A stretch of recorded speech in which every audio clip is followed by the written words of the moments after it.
Like it or not, this place is our home now. We took the name from the city it was modeled after back on Earth.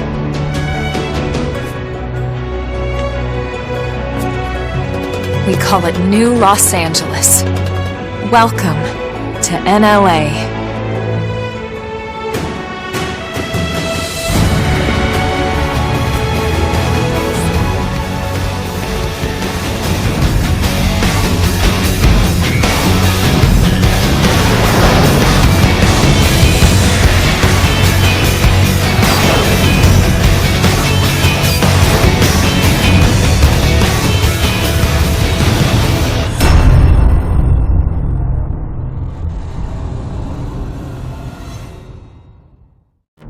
Well, hello everyone, Ogre27 Kane here today, and we're going to do a quick review of Xenoblade Chronicles X Definitive Edition for the Nintendo Switch. Let's do a brief overview and figure out what this video is going to be all about. So in this video, I'm going to briefly review the game, basically as it stands, but I'm also going to include a lot of the new upgrades to the audio and visual aspects of the game. That's truly where most of the work was done on this, and although the combat did get a few little upgrades in its own, none of them are substantial enough to really talk about too much. I will review it like I'm reviewing any other game, but the majority of this is really going to be talking about the differences I see and what I've noticed. I have not finished this game yet, and there's a lot for me to do in it, but I have played enough of it that I can really talk about some of the more important and unique things that I like about this Definitive Edition. So without further ado, let's go ahead and jump into the first category, the gameplay and the story. So the gameplay in this is pretty unique unto itself. Yes, it is a massive open world exploration game, but at the same time it has its own degree of turn-based and real-time aspects, mainly in the combat, which do kind of lend itself to an MMO. The game is absolutely gorgeous. I love the art style and I love the characters and animations, but the story to it is a little bit weak. The story sees your character basically waking up on this planet called Mira and figuring out that there was this giant spaceship called the Ark that took off from Earth after aliens invaded and destroyed everything, and it crash landed here, and everybody is just kind of coming together and trying to figure out what to do and how to restart humanity. Outside of that, most of the story just is a catalyst to kind of move you through the game and give you a reason to want to explore the world.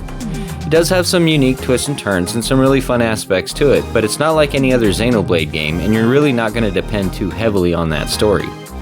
The mechanics to the gameplay is truly where it's at in the exploration in the open world and the different creature types and having the giant mechs to explore it with, which basically are transformers. They can turn into cars or whatever. This game is definitely not like any of the other Xenoblade games you'll ever play, and if you have to play something separate from them, this is the one I definitely recommend. This is probably my favorite Xenoblade. Let's talk about controls and audio. So we're going to start with controls first. And the controls in this game can be fairly complex depending on what you're doing, but thankfully there is a large reference section and some really good tutorials to help teach you these things. You have 3 different control schemes, one for being on foot, one for being in your vehicle, and one for maneuvering around in combat. Thankfully, these reference guides are easy enough to go back to and to learn from, but you will need to go to them from time to time. Now, as far as the audio goes, I'm going to show off a little bit of an audio clip here because I think that will do more justice than what I can talk about.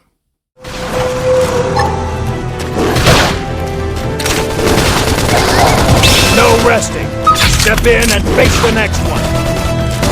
Shadow Strike! Slip!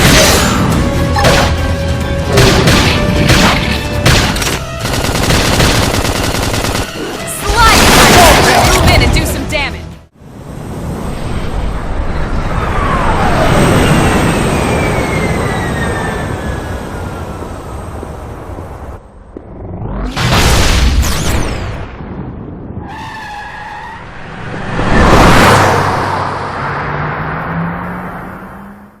Absolutely love it, and if you're familiar with Monolith Soft, then you'll totally understand this is quality. So let's go ahead and talk about graphics and animations now.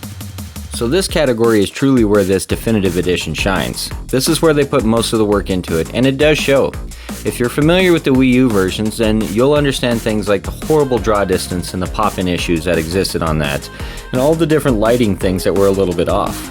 Since then, they've gone back through and they've upgraded and added so much to it. The draw distance is huge now, about, I want to say 4 times what it was on the Wii U. The pop-in issues are almost gone too, and the way that the character models animate much further out allows the game to have a certain vibrance and aliveness to it that it was missing before.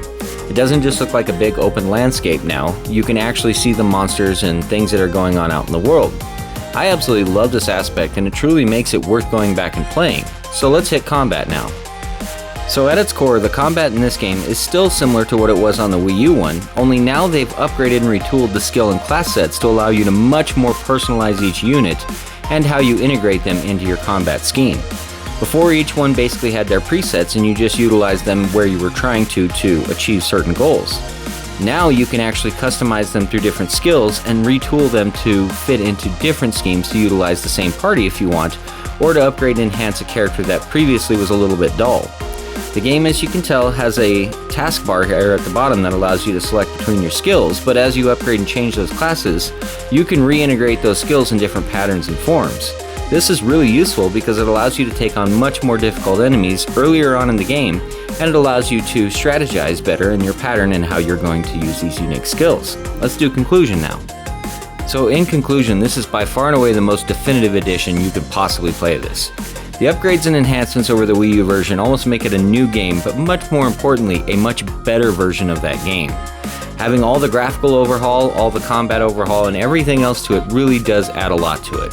The game is $60 brand new, but it is worth that price tag. I highly recommend this as you'll get between 300 and 1,000 hours out of it. This game is one of the longest, biggest games I've ever played in my life, and it keeps you engaged all the way through. There is no reason not to try this. Thank you for watching today's video. It was a blast to make.